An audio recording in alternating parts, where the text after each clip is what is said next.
Hello all and welcome to What If Jiraiya Adopted Naruto, or what I'd like to call The Tale of Naruto Uzumaki. This series is basically an alternate timeline, or a what if, where Jiraiya, instead of leaving Naruto in the village, actually does his job as Naruto's godfather and raises him. Make sure to leave a like on the video, maybe share with a couple of people who watch What If as well, and if you're new to the channel, stay tuned by subscribing with the bell to get notifications from yours truly. Before we get started, make sure you're relaxed wherever you are right now. You might be doing some work at your desk or just relaxing in bed, but whatever you're doing, make sure you've done everything you needed to do today, and then now if you can, put some headphones on and continue with the video. Enjoy! This world shall know pain. I've been waiting for that push.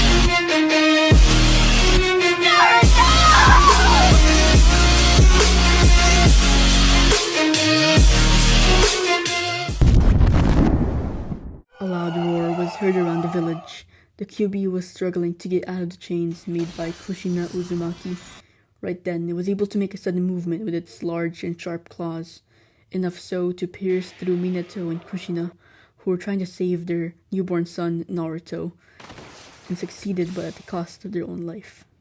Jiraiya screamed as he slammed through the tough barrier, while the couple remained calm and even had enough energy to give a goodbye speech to their only child, as well as their mentor, as they reached the end of their journey together. Minato used the last of his remaining chakra to seal away half of the Nine Tails within Naruto, and half within himself. That was the last straw for the both of them, and finally the two died, saving their son and the village. Jiraiya ran up to their bodies and punched the floor repeatedly, cursing at that man, the masked man who did all of this. He took a look at Naruto and immediately knew his responsibilities. A couple of weeks later, after the funeral of the Hokage and his wife, Jiraiya was still in the village, discussing with the third Hokage in the council about the attack, specifically the Nine Tails and its host Naruto Namikaze. Who was going to raise this child? Or as Jiraiya pointed out, where was this child going to live? The answer at first thought was the village, obviously, but Jiraiya had different plans with the boy. "I'm going to take the boy with me while I'm away," he announced, as Danzo frowned at his statement, but kept quiet and let Jiraiya continue. "Minato entrusted his child to me, and I have to respect his wishes." Finally, Danzo spoke up. "This is a completely change of scenarios. We didn't expect this to happen. Now this boy isn't just your godson. He's also the Jinchuriki of the strongest tailed beast, and this village's greatest weapon. We can't let him roam around the world where he can easily be taken by any of the villages. He has to be safely protected and trained behind these walls, away from other nations," Danzo said, planning to keep Naruto to himself and raise him in the foundation as his own weapon to take over the village. The meeting goes on for quite a while, but Jiraiya manages to sway the rest of the members, except Danzo, by pointing out that a well-trained Jinchuriki would be a better asset if trained correctly rather than left in the village, and uses the argument that if Naruto went with him, he would be able to control the tailed beast better and not end up destroying the village like the previous Jinchuriki his mother did. This worked since the council and Danzo thought that the Nine Tails escaped because she was too weak, when in fact it was because she was giving birth. As a result, Jiraiya got custody of Naruto to fulfill his responsibility as his godfather, or as he told the council, to train him to become the Leaf's most powerful weapon. Of course, Danzo was still upset at the results of the meeting, but he couldn't really say anything since he was outvoted by the rest of the council. So he decided to get his Anbu to try and kidnap Naruto before Jiraiya departed. The night before he was about to leave, one Anbu tried to sneak behind Jiraiya, but was easily pinned down to the ground before he could even get close to Naruto. Jiraiya noticed the mask he was wearing and knew it was the work of one of the Anbu. "Who sent you here?" Jiraiya demanded, although he already had some clue on who the suspect was. The masked Anbu didn't give any information and remained silent, waiting for his backup to arrive, and once they did, not a single one of them put a scratch on Jiraiya. He quickly grabbed Naruto, who was in the basket sleeping, and ran to the person he knew was behind this, Danzo. Jiraiya now faced Danzo, who was being guarded by more Anbu from the Foundation. "Hand over the boy, Jiraiya," he demanded in a threatening tone, but Jiraiya already put the basket Naruto was in somewhere inside his long hair and got ready to fight. Jiraiya maneuvered through the Anbu trying to get to Danzo, but as he got closer, more backup came and he was way outnumbered. "You'll never become Hokage, Danzo. You're wasting your time," Jiraiya yelled. He tried to escape the scene and leave the village as soon as possible since he knew he couldn't take down this army of Anbu, including Danzo, while trying to protect and take care of a baby. "I don't even need to be Hokage," he smirked as he signaled his Anbu to follow him, but it was already too late. Jiraiya had left the village while they were trying to search for him. Danzo decided not to send anyone out of the village, but instead guard the village gates for any messages that Jiraiya might send via toads. This version of Naruto is, to put it simply, happier. He isn't being treated harshly anymore since he actually had a good childhood being parented by Jiraiya, and he learns his manners. He isn't playing pranks on anyone, so there's no reason for anyone to hate him. He's healthier and way more rational. Jiraiya also changes after parenting Naruto. He avoids going into any inappropriate places with him, and most of the time he is with Naruto, and he actually becomes really good at parenting. This in turn gives Jiraiya more hope at trying to stop the cycle of hatred. At the age of 5, Naruto was introduced to ninjutsu, specifically the Rasengan that Jiraiya had used on a person trying to steal a woman's purse. That day, he learned about the creator of that technique, the 4th Hokage, and his biological father, though Jiraiya refused to tell him of the full story of what had happened to his dad as he was too young. Naruto, from that day on, became interested in the idea of becoming a shinobi. To him, it seemed like he was basically going to become a superhero, which, if you think about it, having the Rasengan and being able to control all these elements is the same, kind of like being a superhero. Learning the basics at the age of 6, Naruto is already at the level of a genin. He has already mastered everything in the academy has to offer, because the only actual reason he seems to struggle in the original show was his stubbornness and lack of motivation, due to literally being hated by almost everyone in the village and having no one in his life to ever give him any encouragement. And now he has all of that and Jiraiya as his teacher, so it's really no random power-up. Since, even in the original show, Naruto was a prodigy. He learned, so many things so quick, like Sage Mode or the Rasengan itself. To be specific about what Jiraiya has taught Naruto thus far, that would include everything from the substitution jutsu, the clone jutsu, the basics of taijutsu, and even countering the genjutsu, to the transformation jutsu. Whatever jutsu or skill was introduced to Naruto, he would learn it in less than a month.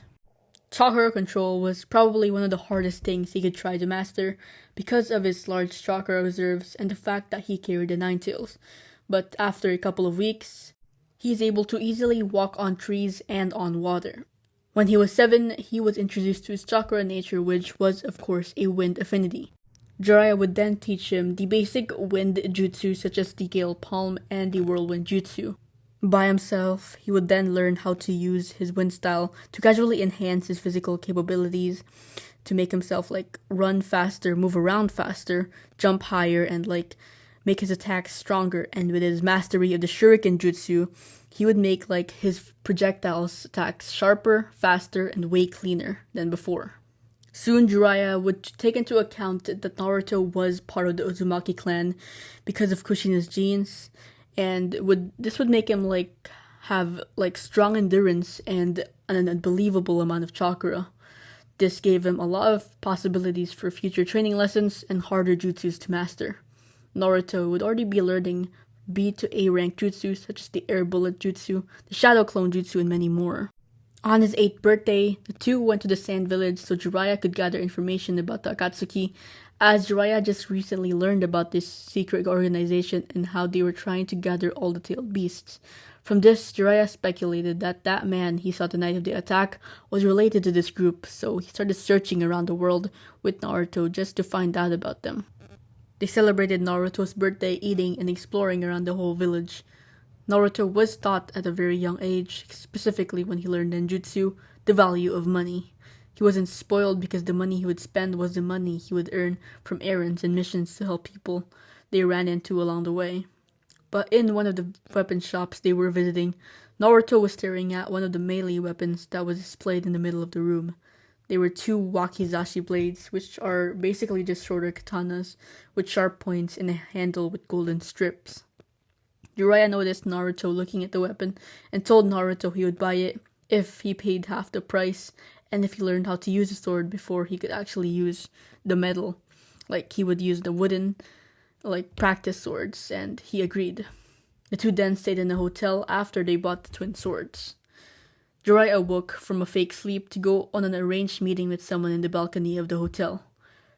How was the boy doing? They asked. He's doing great. The boy is a fast learner. Faster than Minato, that's for sure, Jiraiya replied. The One-Tails is a girl just around Naruto's age, the person informed. 9, if I'm not mistaken. Ah, the One-Tails. The two then continued to talk about important business in Jiraiya's spy network that was primarily focused on Orochimaru and the secret organization he was in for the rest of the night. The next day, Naruto woke up and saw that Jiraiya was still fast asleep, so he decided to look around the village when he saw a little twister along the empty part of the alley. He got closer and in the middle of it all, he saw a girl with her head facing the ground. Naruto heard cries that blended in with the gusts. He had to block his eyes from the sand, and the winds got fiercer as he got closer to the eye of the twister. The little girl saw Naruto and slowly tried backing away from him. She motioned him to stay away, but Naruto wasn't able to see anything she was doing. Naruto felt someone's arm in front of him, and the winds and sand suddenly calmed down, revealing a girl with teal eyes and sandy blonde hair. Temari's POV. Why does everyone hate me? My siblings, even my own dad. They all hate me. This world just wants me to die, but it doesn't even let me. I tried picking up the shattered glass that I carried around with me. I know that it wouldn't work, but it never hurts to try. Literally, I couldn't even cut myself, even if I tried. Tears started falling from my cheeks, and I could hear myself whimpering. No one would hear me. No one would even care. But then I felt someone taking steps in the sand. I felt someone through the wind. It was a little boy. He got closer and closer to me, covering his eyes with his hand. He wasn't fazed with the storm I was creating. I didn't want to hurt him or get him in trouble because of me, so I took a couple of steps back, but the wall stopped me. Don't get near me, I warned, but he didn't seem to hear me. I felt warmth as he got closer to me. It was like all my bad emotions were going away somehow. It was like I was being saved. I felt safe. I felt calm. The winds that I created calmed down, and I saw the boy with sky blue eyes and yellow hair. Who are you and what are you doing here? I asked him. Well, I could ask the same questions. My name is Naruto. What about yours? He replied. Me? My name is Temari, I answered. The boy wasn't scared of the twister. He wasn't even scared of me. This is my first time here, so I got distracted by this twister you were making. Also, if you don't mind me asking, do you have a wind infinity? Naruto asked. I couldn't answer the question. My head was hurting so much. I could feel it coming back again. I ran away from him as fast as I could. If it happened again, he and a bunch of other people could get seriously hurt. But once I reached the dark alley, I fell to the ground unconscious. I was back in my mindscape. I wasn't awake, but I still felt my head aching from the high-pitched screams and loud roars that were surrounding me. Are you finally ready to give in? It asked me. His large and revolting face was right in front of me. I tried not to say anything and plugged my ears to stop the noise and closed my eyes to avoid him, but it didn't work. Through its eyes, I could see myself grabbing an Anbu with sand and slamming them on the concrete. The mask they were wearing broke into pieces in the face. It was my uncle. I widened my eyes and broke back into reality to see Uncle Yashimaru's head bleeding. No! I screamed out loud. Why did that thing need to be stuck with me? In a split second, I made a big mistake. My anger and desperation leaked out, and it took control of me. End of Temari's POV. Naruto just watched as Temari ran away from him, She seemed like she'd just been possessed, so he decided to follow out of pure curiosity. When he arrived at the scene, he saw someone on the concrete bleeding out, and Temari holding their hands and crying. Her uncle, who tried to assassinate Temari, had already been killed. He noticed the sand on the ground levitating and the wind slowly accelerating. Her eyes turned into a bronze color with a star as the pupil and 4 little circles. Blue patterns around her body formed, and she seemed to be unconscious during the transformation, making her look like an inhuman being, a monster, or more so a demon. This girl, she seemed like she was struggling inside her mind. He had to help her. Naruto tried using the summoning jutsu, but was only able to summon Gamakichi, who was still a tadpole, but it soon poofed away since the jutsu was still in progress. Simply running to her wouldn't work since the twister was much stronger, faster, and fiercer than before. He kept getting knocked and blinded by the sand. Finally, he decided to try his final move. He held out his hand and tried making a ball of chakra quite similar to the Rasengan, but with 2 rings of chakra rotating around it. "Flying Rasengan!" he yelled as he threw the sphere towards Temari's sand. It cut through everything for the most part, but Temari was still transforming at a very fast rate. Her whole face was already gone, and already transformed into a human-sized Shikaku. Spikes from her body shot towards Naruto, but when he blinked, thinking he was about to die, everything turned dark, and saw Jiraiya's hair retract back to his normal size. Jiraiya then quickly ran towards Temari with a 5-pronged seal to her chest.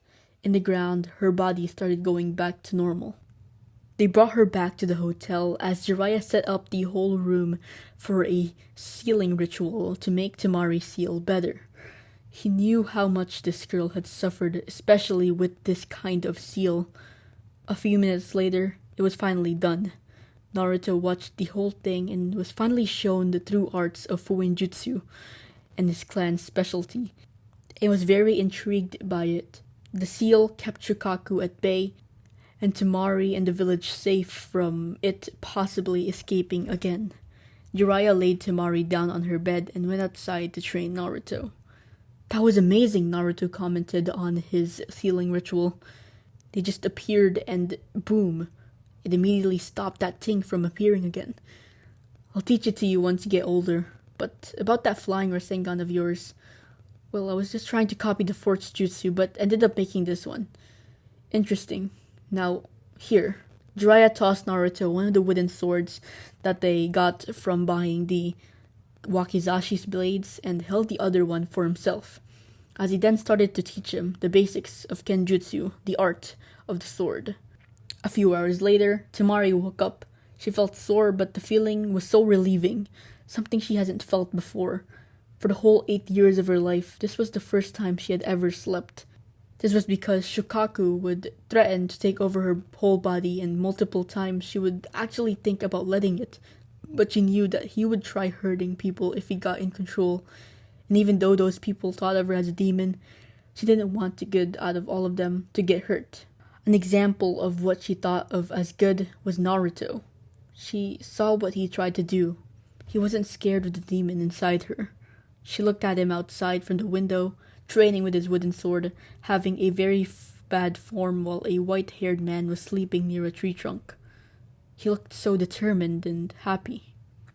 After a while, she decided to finally walk out the room. "You're finally awake," Naruto waved with the sword still in his hand. Naruto grabbed another wooden sword from the ground and threw it at her, but she was barely able to catch it. Naruto didn't hesitate. He quickly ran to her with the sword, and as he expected, a wall of sand appeared to block his supposed attack. "What are you doing?" she screamed while backing away. "Just testing something out," he replied. From what he had heard from Jiraiya, the seal wasn't as strong as Naruto's, and it would still try to do anything to prevent Temari from dying. That day, Temari formed a bond with Naruto. The next day, she would form a bond with Jiraiya after she had learned what he had did to her. Her seal from when she was born was very weak compared to any other Jinchuriki from the other villages, which was why Shukaku was easily able to manipulate her and why she couldn't sleep at all her whole life. But Jiraiya changed that for her, for the rest of her life. 8 months later, her bonds with them became stronger. They were like family, more family to her than her actual family. They would eat and train together. Temari even got stronger without using Shikaku's powers. Like Naruto, she had a wind affinity and was pretty dang good at using it.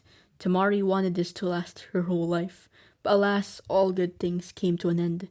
One evening, Gaara, who is now the oldest out of all the siblings, also next in line to become Kazekage, was sent over to watch Temari.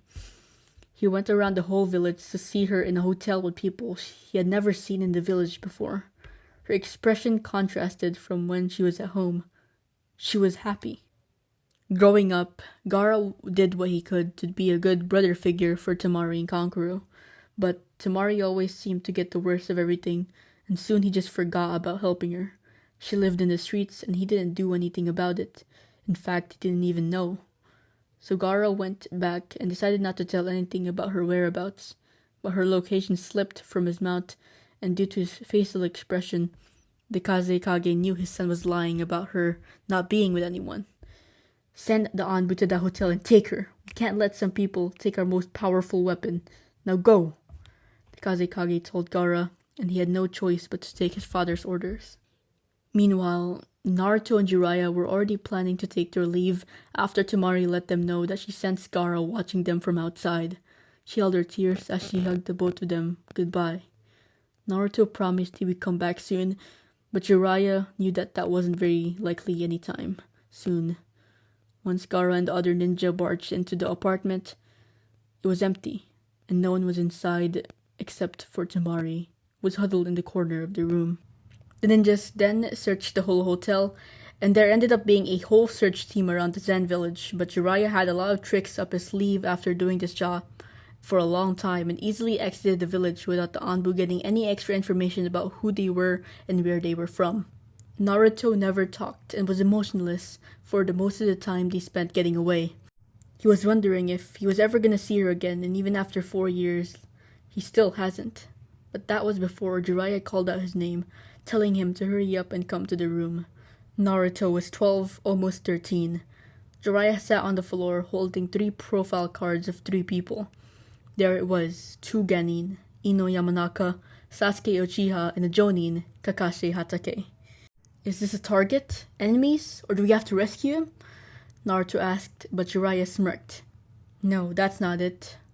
We're going to the Leaf Village to meet some of your new friends. That is gonna be it for this episode, which was basically like a backstory or a prologue of what had happened before the actual timeline of the show starts. If you enjoyed the video, make sure to leave a like to show some support, and if you want to stay tuned in on this series, make sure to subscribe with the notifications on all to find out what happens in the second episode. And that's basically all I gotta say. I hope everyone that watched this video enjoys their school year this year, and yeah, make sure you guys stay safe and peace.